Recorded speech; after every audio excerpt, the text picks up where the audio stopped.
If you're building a go-to-market motion right now in legal tech, you're going to want to listen to this one. My guest today has inherited one of the harder go-to-market briefs I've seen this year. 10 years of revenue through Thomson Reuters, but no direct sales function, and a brand new proprietary product called J10, which is a governance layer that blocks AI, automation, and humans from executing anything your policies say they shouldn't. His job: build the direct motion from scratch, protect the partnership that pays the bills, and take a new category to market. Solo for now, he's the CRO. He's also the one building it all from scratch. His name is Nick Morgan, ex-Thomson Reuters, ex-Appian, now CRO at Jalubro. We get into the deal he'd walk away from today that he'd have chased 12 months ago, the alarm bell most sellers ignore, and that killer question he asks every AE in an interview. This is Nick Morgan on taking legal tech to market. Let's go. Nick, tell me what you actually sell, who buys it, and where the money comes from today.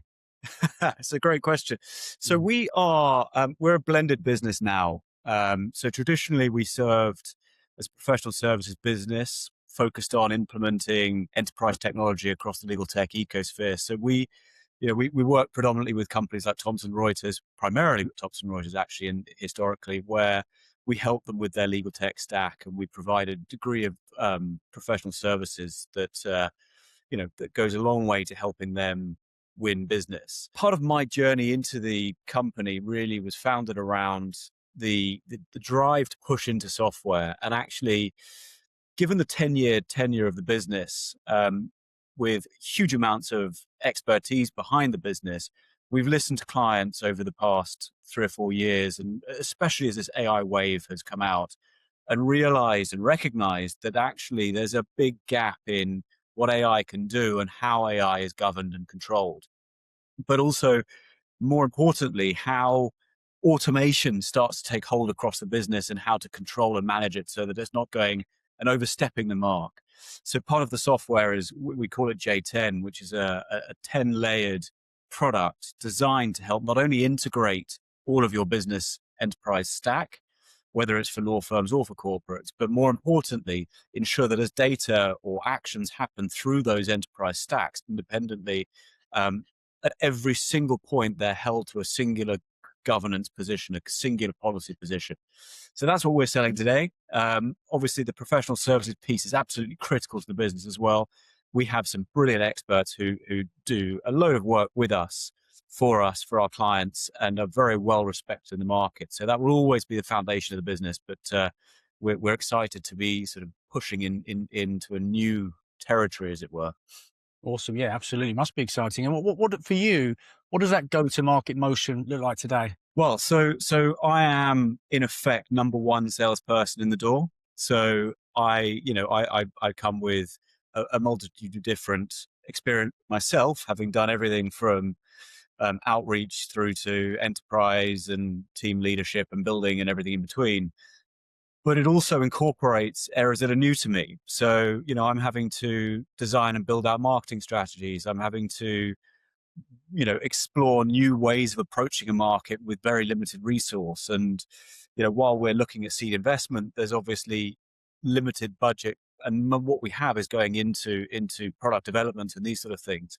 So really, it's about making the most of what I can with what little I have. And I think that has been really challenging in one sense, but very exciting in another, because it's shown that the world is full of new technologies that can actually really help you, but also in some ways hinder you as well, because you get bogged down in all of the noise and these products that don't do what you specifically need them to do. But as I said, it's really exciting. Have you been in this type of situation before? Not this explicit situation. As I said, I built sales functions within an already established businesses in the past, but starting from absolute scratch, where actually a lot of business came from partnerships and pre-existing relationships, going into an entirely new market with a new product. I've done it, but with a bigger sales support function behind me. So now I'm looking at building marketing. I'm looking at building go-to-market sales accounts and all these sort of things, teams from scratch, which in some ways is actually the best position to be in, because I can put my own mark on everybody that joins the business. I can help train them in a way that we want them to work with business. And actually it's great. Yeah. Yeah, it's interesting because we never realize it's the good old days when it's actually the good old days. And a lot of the people I speak to, although there's that terror and Yeah. fear of the unknown and building something from scratch, once you've built it, you look back on, I think, times like this and just with pure joy. Do you see that? Do you see Yeah. that in your future? Oh, 100%. And, what I was reflecting on it actually, thinking about our call today, one of the things that's really I've had to be really careful about is actually not allowing my time to get absorbed by too many different things at once. So I've had to be very laser focused on how I segment my day, which I've always been very good at, but actually is even more critical now, because there are so many things I could be doing and Mm. so many different priorities that crop up. Clients always come first, of course, and that's an absolute critical mandate that I adhere to. But in the same breath, we've got to get all these things right, and we've got to prioritize the elements first. So deal tracking, critical; marketing, critical. All these things have to be done, but have to be done in the right turn so that you're not overwhelming yourself, confusing yourself, frankly, getting lost in the weeds, which is very, very easily done. Absolutely, and you've got to get that balance right as well, because you've Yeah. got a family, and Well, in terms of work, and I feel it. It's a similar boat. You're building something from scratch. I'm in a similar space, I guess, and it's infinite the amount you could yeah, do. More so than if you're employed and if you've got that infrastructure behind you. I found it. I used to think that it was hard to switch off, but now it's really. When I was in employment and managing people, now it's really hard to switch off. So you've got yeah.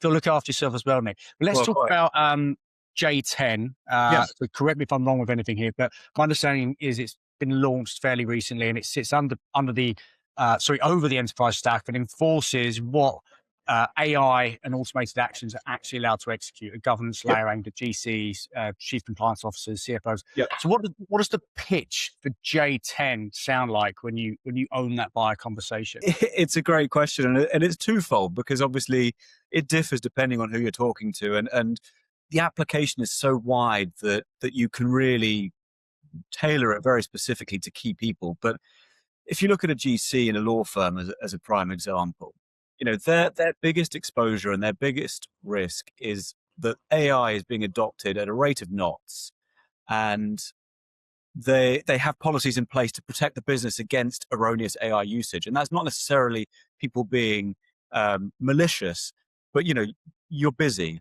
You might put something in or type something in that you shouldn't do, and all of a sudden some confidential information has gone into an LLM, and that puts the firm at risk. It puts the relationship with your clients at risk, and all these sort of things. And remembering every client rule is very difficult as well. So the system is designed to overlay all of your AI solutions and scrutinize every piece of information that goes into that AI system and redact anything that's confidential, both client, PII, or any other type of deterministic confidential information, so that immediately it's scrubbed from record before it goes publicly, before it goes into any systems. It's then the system sense checks everything to make sure that the prompt is effective and efficient as possible.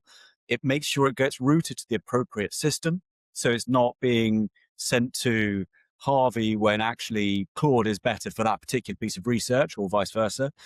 But it also then, once the AI engine has done its work, brings that back, rehydrates it with all key information, checks the prompts and the responses for accuracy, but more importantly, checks against your standardized policies as well. So if there's a liability breach, or if there's a liability cap of 10x the contract value, you might want to push back and say absolutely not, 1x. And all of these things are captured as standard policy positions, reevaluated, and then presented back to the lawyer as a finalized document. All of the approvals are listed, and it's really clear cut. So it's designed as a safety net for the firm. But then taking it to the sort of broader general counsel position for a corporate, we then look at the bigger picture, which obviously is the flow of data through enterprise technology, and how, let's say, taking an invoice coming in from a law firm, it comes through one system. It might need to have a PO number. It has to go through different degrees of approval dependent on the value. There are systems for that particular job, and they do fantastic at doing that job. The next step, of course, is then what happens when it goes through to payment. if there's not an affiliated PO, it might get through without a blocker. J10's deterministic engine is designed to block that from going forward so that it doesn't get to PO, it gets to accounts payable without having that PO fixed. So it's saving time, effort, avoiding duplication of work product, and all of these different stepping stones. But also where there's an automation flow. So if you want to start automatically approving those invoices, it's ensuring that the automated processes are within their guardrails and remits and policy violations. They're not acting in a way they shouldn't be. That's really the core of it. There's so much more to it, but obviously that's a basic elevator pitch. Well, actually, quite a complicated elevator pitch, but I've got it. No, even I could understand that. So that's cool. And you've been in the trenches for a few months now, yeah. with the new firm. Zapier probably feels like a lifetime ago. If you think back to then, and even prior to that, was there a message you were putting out into the market then which was landing, which would not land now? And how have you kind of had to adapt, do you think? It's a really good question, actually, and I think there are several messages that when I first started at Zapier in particular are very different to now. And I think Zapier is cutting edge, very much so in what it's doing. It was an AI startup when I joined. It's now scaling aggressively, and AI was still AI was still the new shiny thing, and most people were still trying to get their head around what it actually meant for their businesses, let alone what they needed to adopt and how to adopt all these other challenges that came up. So the message then was obviously about trusting AI. How do you trust it? How do you adopt it reasonably within the business, and how do you get the business comfortable? Some of the banks that I talked to hadn't even considered an AI policy, and this was a year and a half after the launch of generative AI. Now, however, everybody's got AI. Everybody's adopted something, if not multiple. Some companies I speak to have Claude, GPT, Copilot, CoCounsel, Harvey, and goodness knows what else, because the business demands it. The business and the clients demand it. Well, now the challenge is, how do you ensure that the usage is correct? How do you ensure that people are using it properly? How do you ensure that the tokenized costing isn't going to suddenly spring you with an enormous bill? All these sort of things which are suddenly running away with us. And Legora is a prime example. We've just seen them shift from, a fixed cost to a tokenized costing methodology. Well, suddenly the law firms and big businesses that are tied to that new model will find their bills potentially increasing quite quickly. Yeah. So all of these challenges are now becoming much more relevant. And it's going to be a really interesting watch, frankly. Absolutely. Absolutely. And with thinking back as well, we're talking about, we're focused obviously with go-to-market motions around deals we want to get over the line and what the future looks like. Is there anything any situations that you would walk away from now that perhaps you would have chased in your previous companies? Yeah, I think, one of the things that I've learned over time is, and this is from a long, a long path of experience. It's the overexcitement that comes with the potential for a big deal, and the challenges that fall there within. We see £1 million price tag or a multi 6-figure deal potential, and obviously the business gets excited. Everybody behind you starts rallying, and that's fantastic, and it's really exciting. Ringing the bell. Exactly, but that's all very premature. The challenge, of course, is making sure that you truly understand the business. Yeah. At the minute somebody starts turning to you and saying, "Oh, I'm going to manage this myself, don't worry," that for me is a giant big alarm bell. So internal stakeholders, internal ownership, budget ownership, all these sort of things. Before I will ever get excited about a deal, these things need to be confirmed and presented to me so that I can understand exactly where the deal is. And only then will my confidence and excitement start to grow. Because, it's too easy to get burnt. And that's not a bad thing. You've got to learn from these experiences. But it's a critical part of the journey, and one that you need to learn fast. Absolutely. You can easily create a false economy. You need to be, I think, almost skeptical to a degree until you're in a really, really good place with those deals. And that makes sense. And of course, we've talked a little bit about Thomson Reuters and TR being the principal Yeah. partner in Jalubro's crown jewel. How do you build a direct motion without threatening that? Well, I think it's a really good question, and part of what the product has been born out of is the relationship with Thomson Reuters, because they've got so many enterprise technologies, and we're talking Legal Tracker, HiQ, um, with document automation, and then obviously now CoCounsel. These are critically important technologies for general counsel and for Mm. law firms, but they don't. We have helped integrate them together so that they work, and that was the foundation of what bore J10.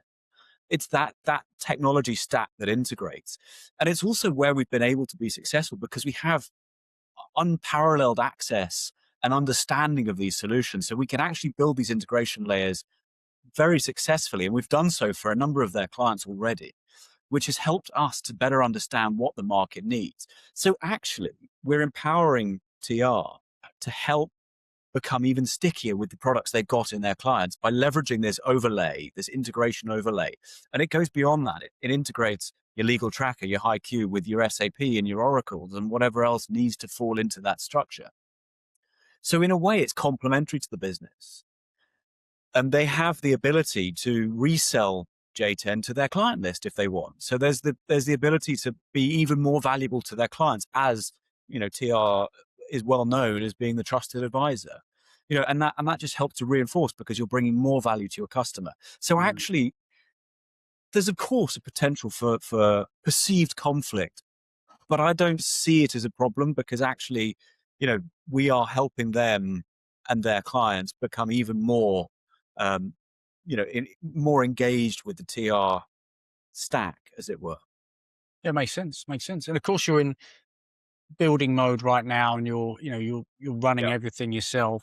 I'd imagine at some point you're going to think about building it out in terms of a team and headcount. What Yeah. would be the first hire you would make that would have the biggest impact for you in just looking at everything you're doing day to day? And I guess Yeah. just to reframe that, it could be, an obvious answer could be a salesperson, or it could be someone completely different who just frees you up so you could do more sales. So yeah, just keen to know your thoughts on that. So so it's threefold really, and it's split over marketing, SDR, and account execing.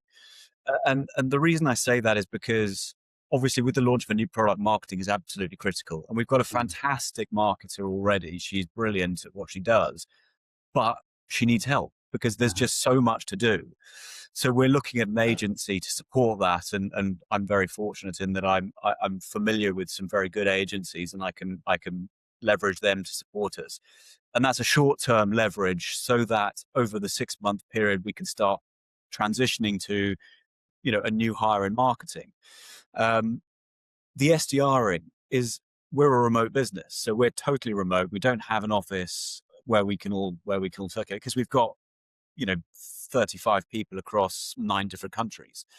Um, you know, it, the SDRing function for me doesn't work unless you're in an office together. Um, So I'm looking at outsourcing that as well. And I'm very lucky in that I've used a very good company in the past who's proven results for us. So again, that's one area of investment that I think is critical. But the most important is getting a couple of AEs in place. And I'm actually writing the business plan as we speak, because I'm already stretched on outreach, strategic client alignment, enterprise sales, all these sort of things, and existing deal evolution. These people will come in and bring immediate value because they'll be handed deals that they can work on. The familiarization will be quite quick. We've all collectively got a great network in the legal tech ecosphere, so it shouldn't be difficult to find good people. And also we've got people like yourself, Paul, who can help us. But that's a critical first step, because I need to show in my business line of commercial results as quickly as possible. So my expectation and my hope is that we'll start hiring with a view to bringing account execs in absolutely as the first port of call, as the first direct hires before the end of the year. You mentioned obviously the challenge around bringing in SDRs when you're not haven't got the office environment, which it makes sense. Is that same challenge there though for AEs? Because again, you still need to manage them. They're still Well, not going to be as senior as yourself. so yes, but the difference in relationship, or sorry, the difference in experience is that with an SDR, you're quite often dealing with new graduates or people who are very, very junior in their Sure. role. For them, the critical part is the environment. And when you're being told no on a very regular basis, it becomes very demoralizing if you don't have people to bounce ideas off and sort of, laugh about it, in an office and sort of go and have a beer afterwards to drown your sorrows, as it were. It's a very, very difficult job to do when you're on your own. And Mm. I wouldn't wish that upon anybody. And also from a management perspective, it would take up a huge amount of my time to manage SDRs and to make sure that they succeed. And the only reason I'd hire them is so that they can succeed. I wouldn't want to do it unless I could guarantee with as much confidence as possible that they would succeed. And I can't, because I've got to sell as well. And I want to stay on the front line. I want to be selling to big firms and companies and all these sort of things. I wouldn't feel fair in hiring them. So until I can build an SDR function that has a dedicated management structure, someone who's committed 100% to that team, I would rather outsource it, because then they're getting the support they need to grow. When it comes to account execs, the assumption will be that they're going to have 4 to 5, maybe 7 to 8 plus years experience behind them. So they've got some battle scars, they've got some war wounds, they understand what it takes to get a deal over the line. Now, I fully expect, particularly if I hire a more junior member, to have to handhold and support, and that's absolutely fine. I don't mind doing that, but I expect the management onus will be a little less, but the value output will be much higher. We've all got the battle scars from bad hires. What does what impact does hiring the wrong type of salesperson for anyone's team have? What have you seen? Oh, well, it's big. I mean, it has a huge impact, because it's obviously, there's the hiring process, the hiring costs, if you need to use recruitment, consultants and that sort of thing. There's the time to ramp up. There's the wasted time in starting the search through to offering and through to exiting the individual. The cost alone is astronomical, but the time waste is phenomenal as well, especially if they struggle from day one. The idea is, for me anyway, if I hire somebody, they need to be able to hit the ground fast and prove value quick. And, so time is my biggest challenge, or, biggest limitation at the moment. And losing time on a bad hire would be disastrous. I want you to imagine it is December 2026, maybe somewhere between Christmas and New Year. You're having a glass of wine, glass of champagne with Aaron. You've nailed it this year. What does that actually look like when you're having that conversation? What if you look back? What have you done?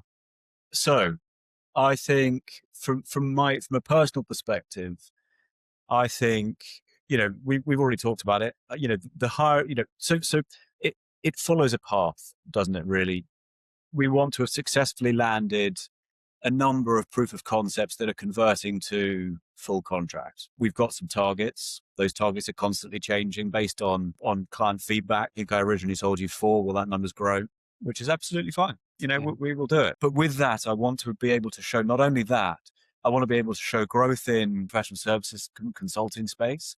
I want to be able to show that we've had to hire in that space as well, because the the opportunity number has just increased exponentially. But also, I want to be able to show that we've hired successfully, and we've got some brilliant people, brilliant hungry people who are keen to learn, keen to be molded and fit what we're trying to build as a culture. More importantly, and I think when you're remote, culture is everything. It becomes all the more important, because you have to collaborate, you have to share. So having that cultural focus in hiring and bringing the right people in will be a great reason to raise a glass. Absolutely. Well, I'll be rooting for you, of course. And I'll finish with one final question, still on that hiring piece of thing. Yeah. Do you have your favorite question or a killer question you like to ask in an interview, which just opens it up more than anything it can in terms of whether this person's right for you or not? Do you know, it totally depends on the type of individual because, you know, it depends on the type of role you're hiring for as well. If you need a cold hard killer who is a pure hunter who just wants to be a complete lone wolf and focus on doing what they need to do, there are a set of questions that you need to ask that help uncover just how cold hard, killerish they are. Forgive the poor English. Um, but actually, what I'm looking for are consultative, collaborative team members. So for me, there are a load of different questions you can ask, but one of the things I really value digging into is deals that they've worked on and understanding how they pieced that deal together and how they won and why they won. And key markers will be, it wasn't me, it was the team. The team are Mm, brilliant. Because of the team, I succeeded. Those are the sort of markers that I look for in a successful consultative seller. That's the sort of person I want in my team. The minute they say, I did it all myself, I'm brilliant, I'm amazing, that's not the sort of person we need, because that's not how Jalubro works as a business holistically. We work on trust. We work on, we're one team. yeah, love that. Well, look, as we record, we're just going into H2, 2026. So I wish you all the best of luck with this year. Hope you are having a big glass, maybe a bottle at the end of the year with Aaron and toasting your success. And appreciate you being a part of taking legal tech to market. Brilliant. Thank you so much for having me, Paul. Really appreciate it.